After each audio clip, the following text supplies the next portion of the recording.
ezira biri mbiri zibula okozesaawa etaano tukyalifuna Composer Prime yakatwegattako sawa zaffe ez'akasamanyazi program y'olunaku lwo ekitambula paka saa mukaaga ez'ettuntu tuwagiddwa Abalevi Property Services tuli mu property management tukuyita Agusto yenna tutambule ffenna mpuliriza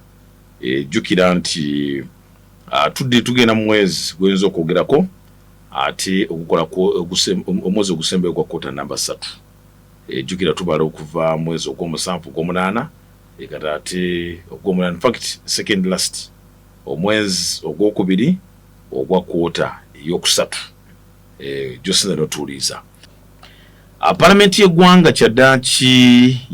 yatonzeewo akakiiko akagenda okulondoola ampuliza eby'ettaka bakawudde kakiiko kali akabadde kakola ku by'entambula enguudo amayumba ebizimbe n'ebirala kati gabaga nti akakiiko k'ettaka ko keetongole ampuliza ku bukiiko obulala era katumiddwa Committee on Lands era njukira nti kano katondeddwawo oluvannyuma lw'ennongooseza mu mateeka agafuga palamenti ezakolebwa akakiiko ka palamenti akakwasisa empisa era nabwe kityo nekikkirizibwako nti akakiiko kano akawamu akalondoola ettaka amayumba enguudo n'ebyentambula kalina emirimu mingi kati nabwe kityo okusalawo kali ke bagamba nti kano kagenda kukola ku nsonga za ttaka manyi ettaka lino ettaka lyo kyenza okwogerako nti leero enkya gye bujjako ne luli erijja kubeerako embeera ez'engeri kubanga eyo ye fakita omuntu kwokolera ng'oli mulamu bw'oba otonnya ku nsi otonnya ku ttaka kwokolera obugagga okolera ku ttaka ate amanyi we gakuggwamu era munaffe owummulira mu ttaka si kitegeeza nti endooli tezeetoolera ku ttaka ezijja kubeerawo weeziri zikyaliwo naye engeri gye bazikwatamu kati kiyinza munaffe okubeera nga ekyenjawulo ne pulezidenti omulala wuuno Alassane Ouattara ku myaka 83 alabika ejimeti wa General Tibuhaburwa Alassane Ouattara akulembera ensi ya Ivory Coast era yamaze okulangirira nti kakwate mu ssemateeka ajjeweko mu kubisanja Ivory Coast nayo simazinga wa Africa agenda kukwata ku ssemateeka ajjeweko mu kubisanja ebya pulezidenti yalina we yakikoppa asobole okufuga ekisanja ekyokuna mu nsi eneesangibwa mu Africa y'obugwanjuba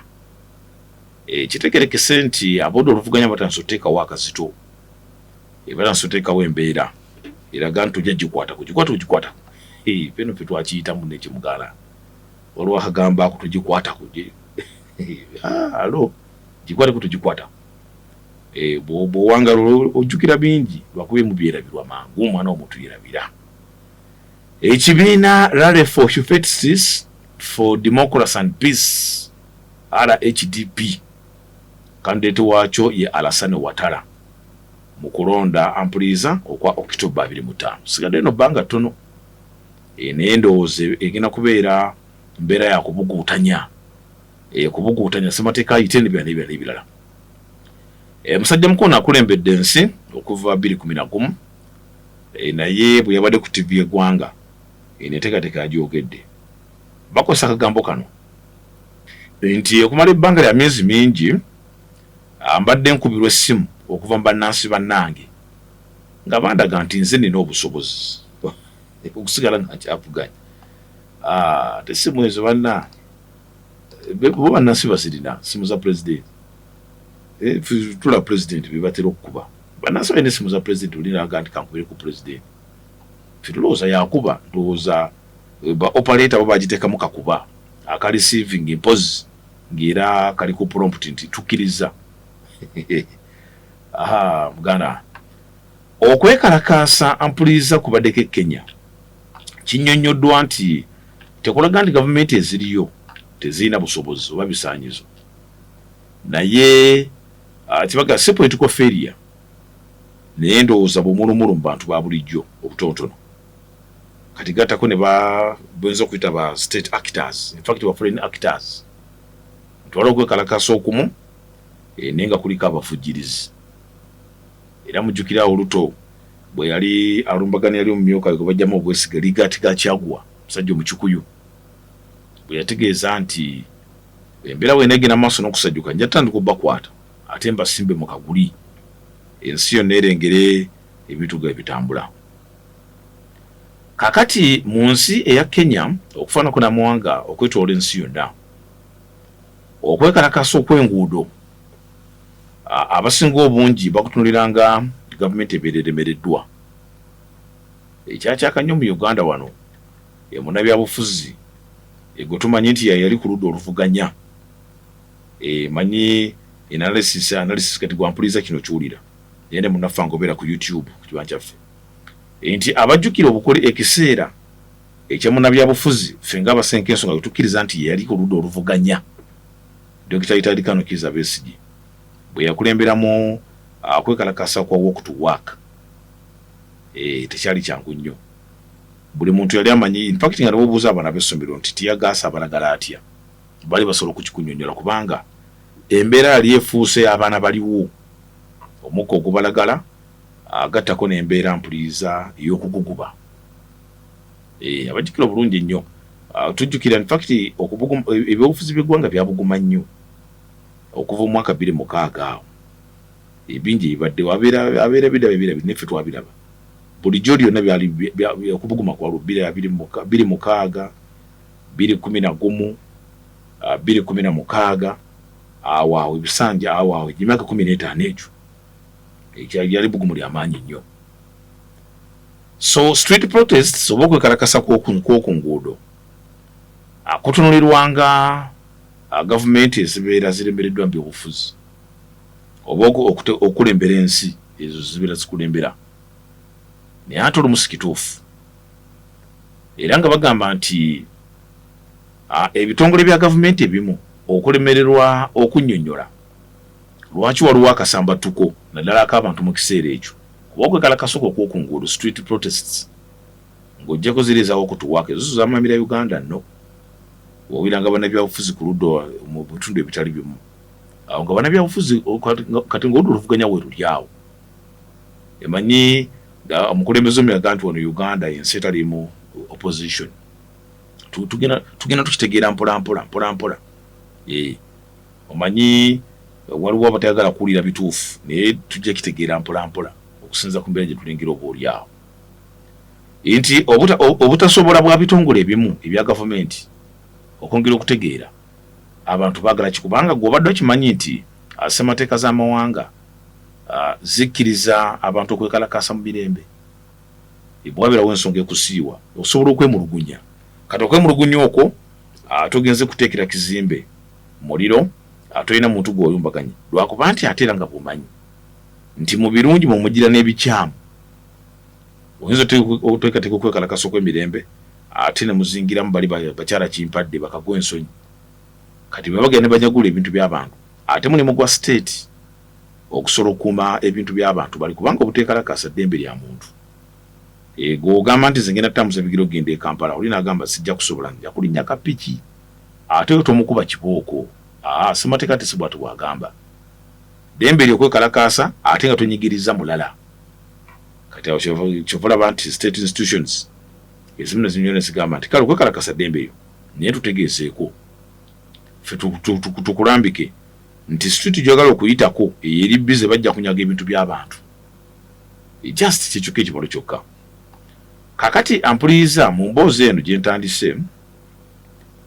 mu ggwanga erya Kenya okwekalakasa okubaddeyo naddala okusinza okukyaka ng'oggyeko kwa 2007 akalulu kali kyawulantamu wakati wa Mwai Kibaki ne Raila Odinga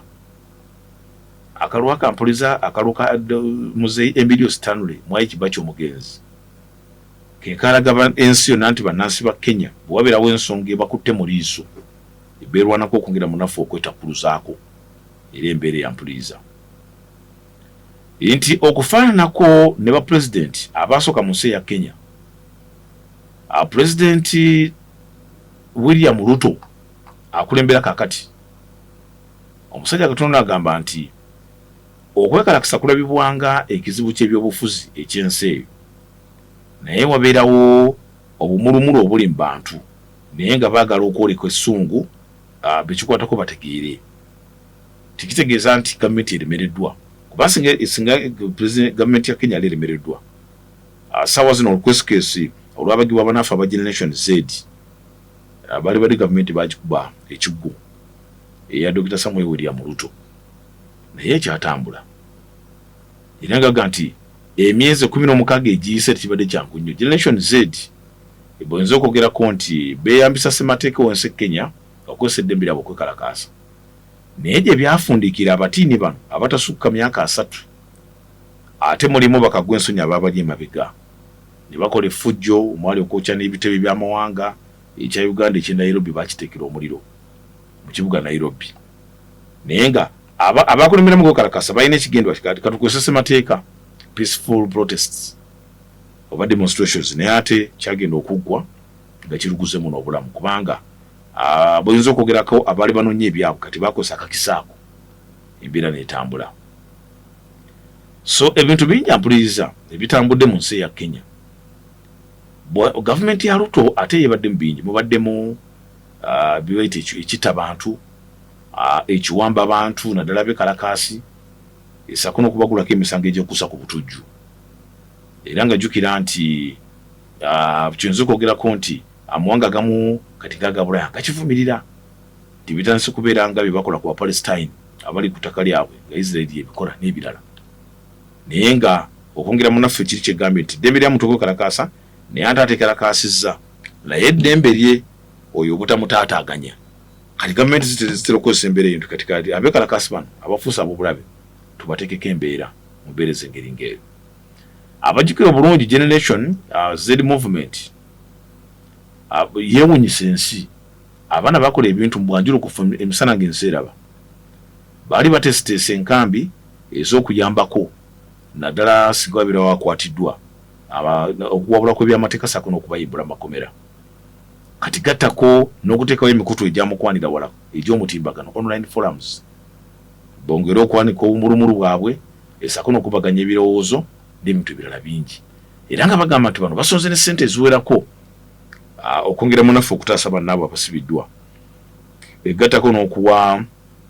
kye bayita obuyambi bw'ebyamateeka n'okuyambako famire ezifiiriddwa abaabwe era nga nabwe ekyo bagamba nti waliwo boyinza okwogerako abavujjirizi